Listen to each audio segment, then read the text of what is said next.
Hey folks, Zach Oster here, Insider, Indianapolis Star. This is your coaching search diary. I don't think we're going to have to do these long enough to come up with a better name. For November 28th, 2023.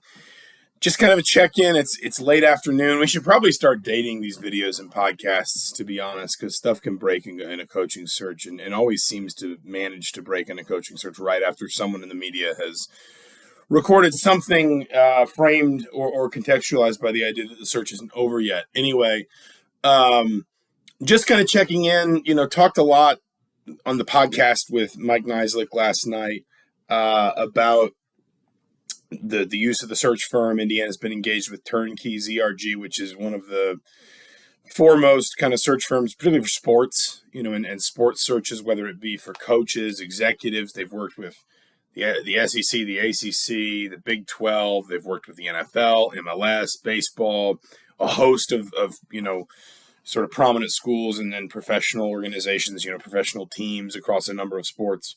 They've been engaged to kind of underscore this. And in fairness, I think people saw my tweet last night and kind of took it in a direction I didn't mean to. And it's just bad wording on my part. TurnKey has been in on this since the beginning. And as we talked about on the podcast last night, search firms may be called search firms, but they have a lot of other functions. They can act as intermediaries. They can certainly bring candidates to you if you'd like, or at least maybe, sort of help you talk through if you've got a list of maybe 6 or 7, and they can sort of help talk you through bringing that list down to maybe a more refined focus if you want. But they're also really good in background vetting. These are people who are experts in this. They're professionals in it. They've done it for many, many years. There's lots of avenues they can explore, sources they can call, all those things. And then they're also really good for plausible deniability. If you want to sound out, potential candidates, but you don't want to call an agent or a coach directly and therefore risk the possibility of it getting out that you were flatly turned down, a search firm can talk to representation, and nobody ever has to talk to anybody directly. So the coach can plausibly deny that he ever spoke to anyone about a job other than the one he's in. And the school can safely say that they themselves only spoke to, their favored candidates. And it just kind of, it's a firewall for everybody to be able to kind of operate with a certain level of discretion. And then there are some other smaller things too, but it's just important to say that, we don't call them plausible deniability firms. Maybe we should. But there's a lot more in a search firm sort of profile than just, looking for candidates essentially, and then bringing them to ADs and presidents and so forth. Lay of the land for today. We updated, not a lot, I'm going to be honest, and at least not a lot sort of, really out in the slipstream. Some updates from a couple national outlets linking some names to Indiana. I think, a couple of the more interesting ones I saw were Sean Lewis, whose profile I think fits Indiana in a lot of different ways. The offensive coordinator at Colorado, who's also been the head coach at Kent State. And Paul Christ's name keeps popping up, the former Wisconsin coach who, this was, I think, pretty credibly reported, turned down Northwestern earlier this fall. Depending upon who you believe was maybe advising him in that decision, one way or the other, he kind of, gave Northwestern the polite no. He's currently special assistant to the head coach at Texas with Steve Sarkisian in an offense. I think he's an offensive analyst down there. So it seems like Christ is interested in getting back into coaching in the way, in the capacity that he was at in Wisconsin for 7 years and change. But I think he's being a bit choosy. He's also reportedly a candidate at Oregon State now that Jonathan Smith has gone to Michigan State.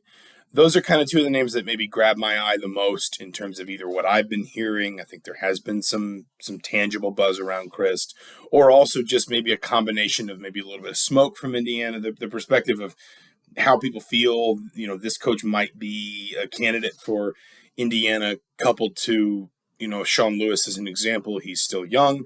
He's got a really good offensive profile. A lot of people feel he kind of got a raw deal getting removed as offensive coordinator midseason by Deion Sanders. The offense was kind of The offense was probably fine at Colorado and wasn't really the problem. But Deion pulled the plug either way. And I think, a lot of people I've spoken to, not want to say a lot, but people I have spoken to kind of in the coaching industry do think that Lewis kind of got, a little bit unfairly sort of treated in that process. So I don't think that's something that anyone would need to worry too much about. But again, even this stuff is kind of grasping at wisps of smoke and suggesting there's fire. Indiana is good at this. Indiana is very good at keeping things buttoned up in these searches. When you think back to Indiana's search for Archie Miller, which Scott Dolson didn't run. Obviously, that was Fred Glass, but Dolson was heavily involved in it. When you think back to Dolson's pursuit of Mike Woodson, even it's obviously a much more confined example, but even when Kevin Wilson was removed and replaced with Tom Allen, that all happened swiftly, very swiftly. And so the point is, Indiana is good at kind of keeping its business to itself until it's ready not to. And what I would say is, I do think it is, based on some things I've heard, I do think the last couple of days have been very busy behind the scenes in terms of, connecting with candidates, again, coordinating with TurnKey. My understanding is Pam Whitten, Indiana's president. I think we've talked about this before, but Pam Whitten has been really kind of in lockstep with Scott Dolson in this process. I think she's been very involved. I think I mentioned this on the podcast last night, but unless I'm mistaken, she was the president at Kennesaw State down in suburban Atlanta when KSU started its football program a few years ago. So I think she's got a real investment in getting Indiana football to a more successful kind of sort of tier within the Big Ten. And I do get the sense. Obviously, Sunday was a busy day just because if you're firing your coach, you're negotiating your buyout. There was a basketball game in Indianapolis that everyone was going to want to attend because that's games like that aren't just about being there for the team. It's also you are in your capital city. There's a ton of alums, big money donors. You want to be visible and present for that. But I do get the sense that things have been pretty busy. And I think there may yet be a few conversations to be had. Again, it's hard to know, particularly in the current climate, sort of post-COVID, when everybody realized that Zoom meetings were kind of as easy as they were. It's hard to know how much of this stuff is going to be happening virtually, as opposed to how much of this is going to be either a candidate flying to meet Dolson, or Dolson and also maybe Whitten flying to meet a candidate. But I do think Indiana has been moving pretty quickly through this. Every indication I've gotten remains that there's a strong belief this could be wrapped up by the end of the week. Now, everybody always kind of says that, but and of course the transfer portal window has kind of changed the calculus around how quickly you want to move through this stuff. But that sort of forecast, the idea that this could be done really quickly, has never wavered, and I think that's meaningful. I think that's there has been no sort of like, oh, maybe that's not how it's going to work out. When I've checked into different places and just tried to take the temperature of different things, which should tell you, or should only reinforce, I think anybody who has heard that the last, let's say 48 hours have been very active. And, if Indiana, I don't know that Indiana has necessarily talked to everyone it wants to talk to, but I wouldn't be surprised if a lot of to-dos have been crossed off the list, so to speak. Not trying to speak in too many cliches and idioms and whatever else, forgive me.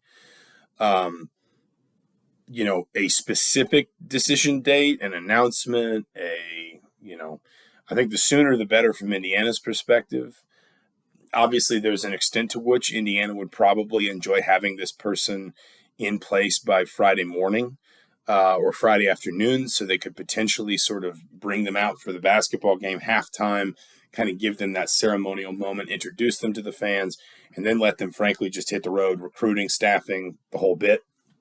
But I don't think it's not something where if the right people aren't convinced, they're going to force a deadline anyway. I just think everybody's optimistic that the timeline that sort of Scott Dolson hoped for from the beginning is probably going to be practical, is probably going to be doable in terms of finding this person. So it'll be interesting. The last thing I would say is the more radio silent, in my experience, it is around Indiana basketball, the more likely it is that things are progressing at a comfortable rate. And frankly, at least to some extent, the more likely it is that Indiana is closing in on a decision, whatever that decision is.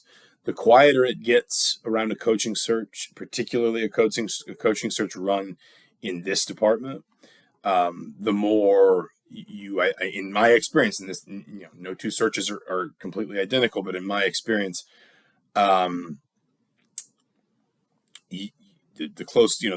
quieter it gets, the deeper into the search, the more likely it is that somebody is winding toward a conclusion. So, if anything happens between now and tomorrow, obviously, indystar.com/sports, I'll link the new hot board. I will swear I'll do it this time. I'll remember to do it. I tweeted it out, but I'll link, I guess you want to call it, our hot board 3.0 down in the down below this video. If you want to take a look at that, shuffle some things around, kind of try to move some candidates to the top that were some sort of combination of things we've been hearing and also candidates that probably make the most sense. Group together some candidates that don't have a lot of buzz around them right now with Indiana, but their profiles might fit, especially if Indiana is looking, as we suspect, for a head coach who's got a lot of previous head coaching experience. Kept together a group of sort of coaches with IU ties, and that being maybe a strength of their potential candidacy. But just tried to sort of reorganize that in a way that maybe clarified and reflected, some of what we've been hearing, some of our reporting, and just some of sort of the direction that this, at least broadly speaking, seems to be heading. So we'll leave it there for now. Again, indystar.com/sports. Hit the link below this video if you want to check out the newest hot board. And again, my suspicion right now, and things can always change, but my suspicion right now is we won't be doing too many more of these, and that Indiana will have some resolution in the relatively near future. So thank you for watching. I'm Zach Ostrom for the Indianapolis Star. We'll talk to you soon.